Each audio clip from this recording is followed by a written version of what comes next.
प्रिय विद्यार्थियों, मैं डॉक्टर खेमचंद महावर, राजनीति विज्ञान विभाग, राजकीय महाविद्यालय बहरोड से आज हम बीए पाठ द्वितीय का जो प्रथम प्रश्न पत्र है,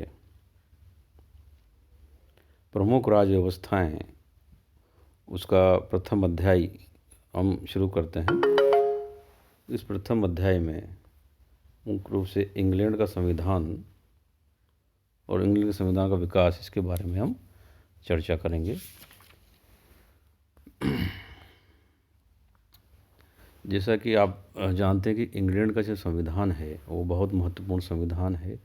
माना जाता है कि राजनीति विज्ञान की अनेक शाखाएं, राजनीति विज्ञान की अनेक संरचनाएं, चाहे वो संसद हो, चाहे दो सदन हो, चाहे प्रधानमंत्री हो, चाहे मंत्रिमंडल हो, मंत्रिपरिषद हो, इस प्रकार की संस्थाओं का स्वाभाविक उदय ब्रिटेन से ही माना जाता है।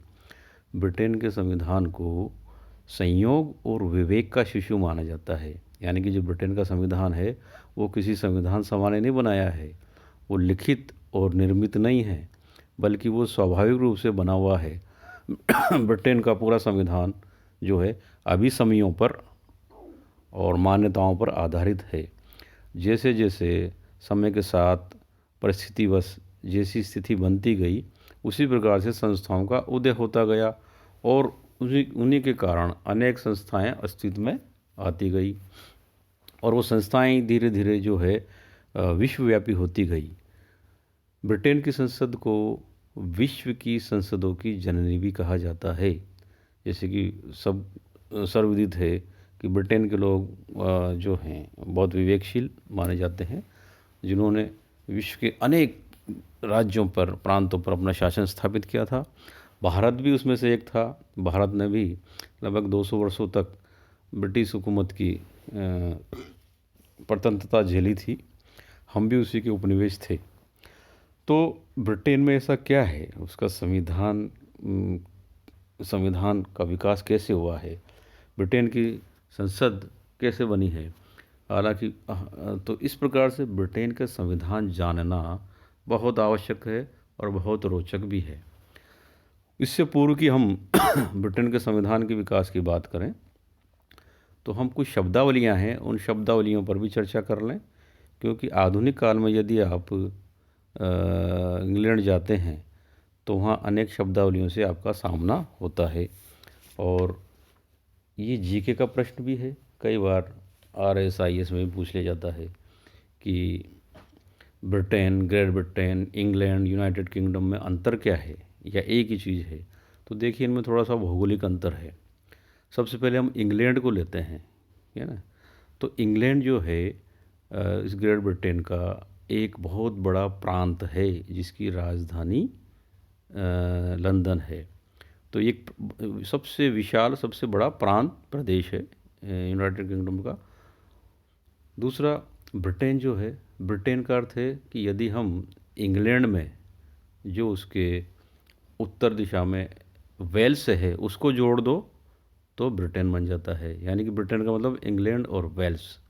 और ग्रेट ब्रिटेन की बात करें तो इंग्लैंड और वेल्स के साथ साथ आप उसमें स्कॉटलैंड जोड़ देते हैं या स्कॉटलैंड का एरिया उसमें आता है तो वो ग्रेट ब्रिटेन कहलाता है।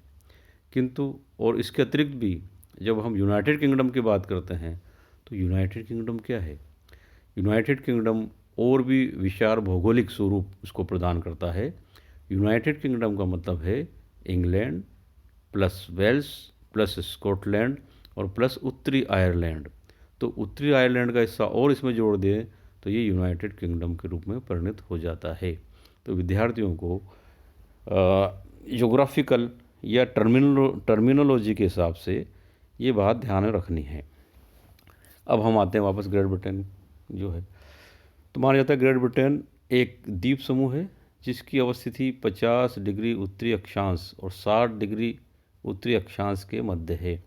इसका जो क्षेत्रफल है वो बहुत छोटा है, यानी कि 2,44,108 वर्ग किलोमीटर, जो कि राजस्थान से 98,138 किलोमीटर छोटा है। राजस्थान के क्षेत्रफल की बात करें तो राजस्थान का क्षेत्रफल है 3,42,239 और इसका क्षेत्रफल मात्र 2,44,108 वर्ग किलोमीटर ही है। अब आप अंदाज़ा लगाइए कि इतना छोटे सा प्रदेश ने, जो राजस्थान से भी छोटा है, इस देश ने पूरे विश्व के देशों पर, अनेक प्रांतों पर कैसे साम्राज्य स्थापित किया होगा। ये कितने विवेकशील होंगे या कितने योजनाबद्ध तरीके से काम करते होंगे। आकार की दृष्टि से देखें तो ये विश्व का उसमें इसका 75वां स्थान है और घनत्व की दृष्टि से देखें तो इसका स्थान चौथा है, यानी कि वहाँ की जनसंख्या का घनत्व ज़्यादा नहीं है, वो लोग खुले खुले रहते हैं, यानी कि एरिया बहुत खुला हुआ है।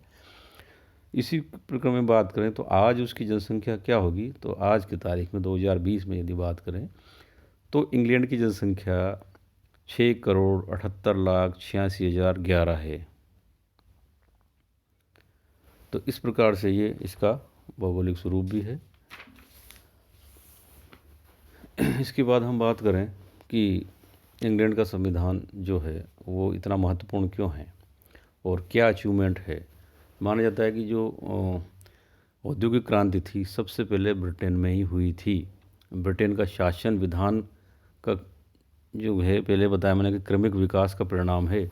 इसकी जड़ें इतिहास में बड़ी गहरी हैं। फ्रांस, रूस, चीन की तरह ब्रिटेन में कोई भी सफल हिंसात्मक राज्य क्रांति नहीं हुई है, इसलिए वहाँ का संविधान की श्रृंखला वहाँ कभी अकस्मात टूटी नहीं है। कहा जाता है कि अनेक विद्वानों ने कहा कि ब्रिटिश संविधान जो निरंतर विकास का मूल कारण ब्रिटेन का राष्ट्रीय चरित्र है। ब्रिटेन के नागरिकों में बुनियादी बातों के संबंध में मतैक्य है, यानी कि वहाँ मतभेद कम हैं, इसलिए वहाँ पर हिंसक क्रांति नहीं हुई है। और बाद का स्वरूप इस भांति का है कि प्राचीन संस्थाओं में आवश्यकता अनुसार परिवर्तन करके उसे नवीन परिस्थितियों के अनुरूप ढाल दिया गया है। तो ब्रिटिश संविधान के विकास के हम कुछ चरणों की बात करेंगे। तो इन चरणों से भी ज्ञात होता है कि ब्रिटेन में उसके संविधान का क्रमिक शनै शनै किस प्रकार से विकास हुआ है। पहले हम एंग्लो सेक्शन काल की बात कर लें। ये ब्रिटिश संविधान के विकास के प्रमुख चरणों का पहला चरण है और पहला काल है। माना जाए तो यहाँ पे जो है केल्ट, रोमन और सेक्सन जाति का आगमन होता है। 5वीं शताब्दी में एंग्लो सेक्सन लोगों का शासन यहाँ स्थापित हुआ और यहीं से ब्रिटिश संविधान की नींव पड़ी। इस युग में दो बहुत बड़े चीज़ों का प्रादुर्भाव होता है। एक राजतंत्रात्मक व्यवस्था यानी कि राजपद का प्रादुर्भाव और दूसरा स्थानीय स्वशासन का सूत्रपात।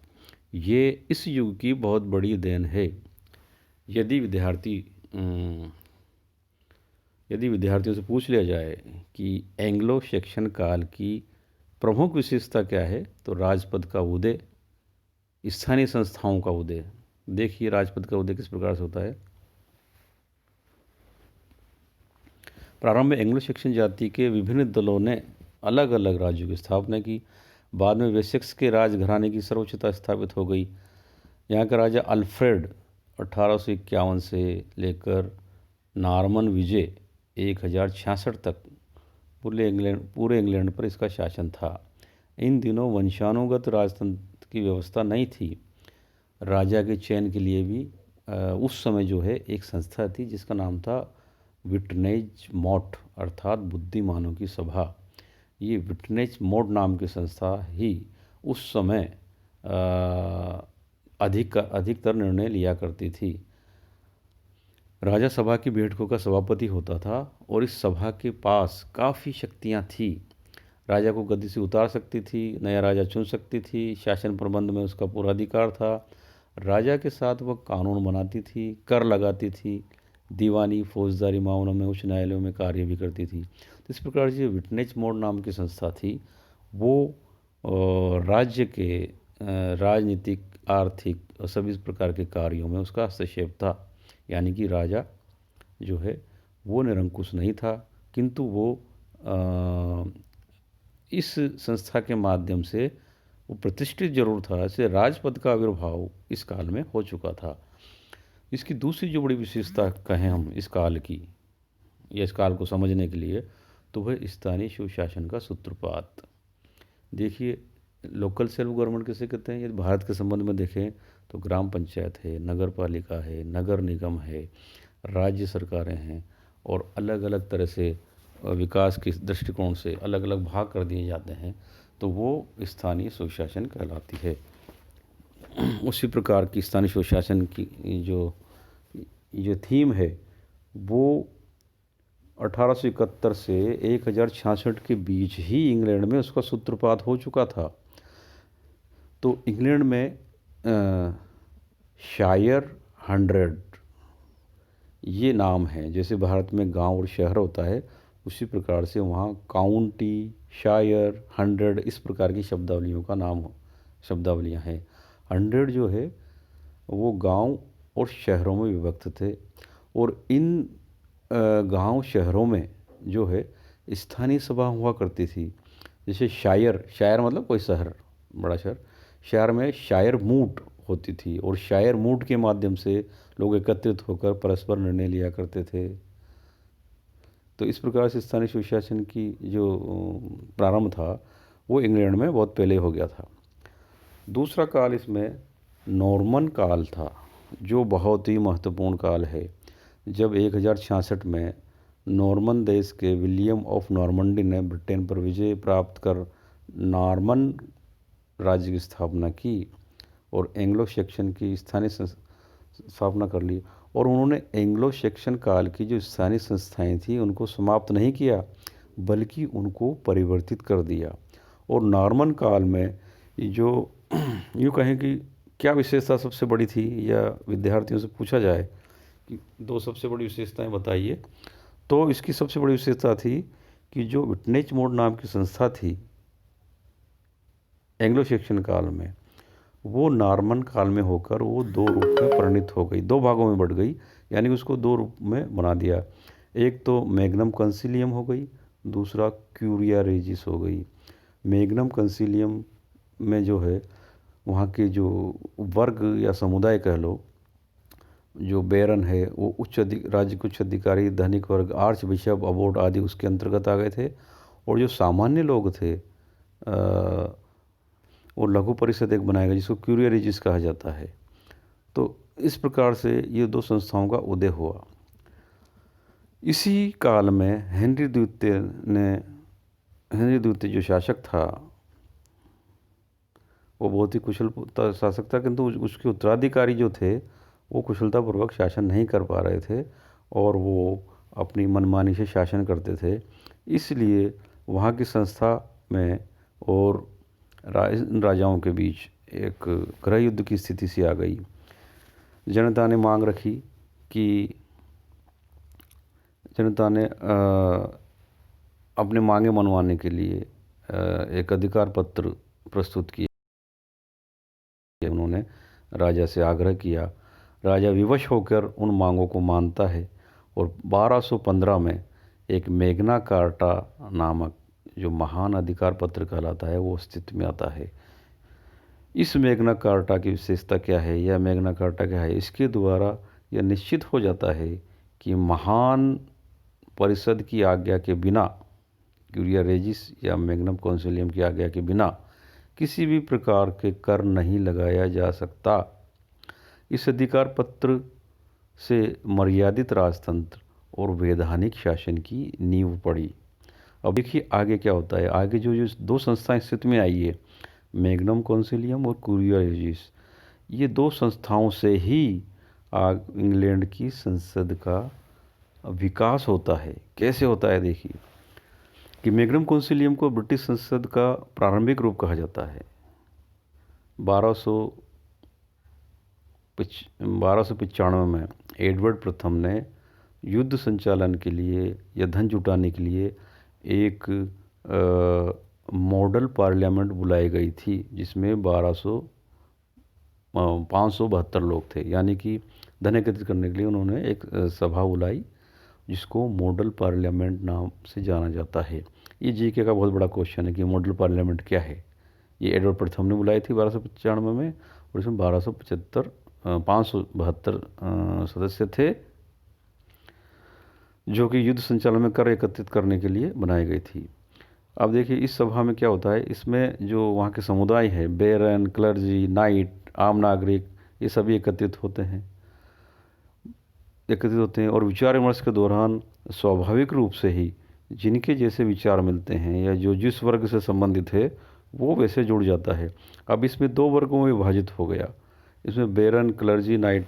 बेरन क्लर्जी के समान हित थे, ये धनिक थे या फिर संपन्न थे, तो इनका जो अलग संगठन बना वो लॉर्ड सभा के रूप में अस्तित्व में आया, और नाइट और नगरजन आगे चलकर कॉमन सभा के रूप में परिणित हो गई, यानी कि उनका जो निम्न सदन है वो कॉमन सभा के रूप में अस्तित्व में आया। इस प्रकार से वहाँ के समुदायों की एकजुटता से या समुदायों के संगठन बनने से इंग्लैंड की संसद का विकास होता है। इस प्रकार से ये दो काल हैं जिसका हम अध्ययन आज करेंगे। आगे के लिए आप आगे की वीडियो देखते रहिए। धन्यवाद।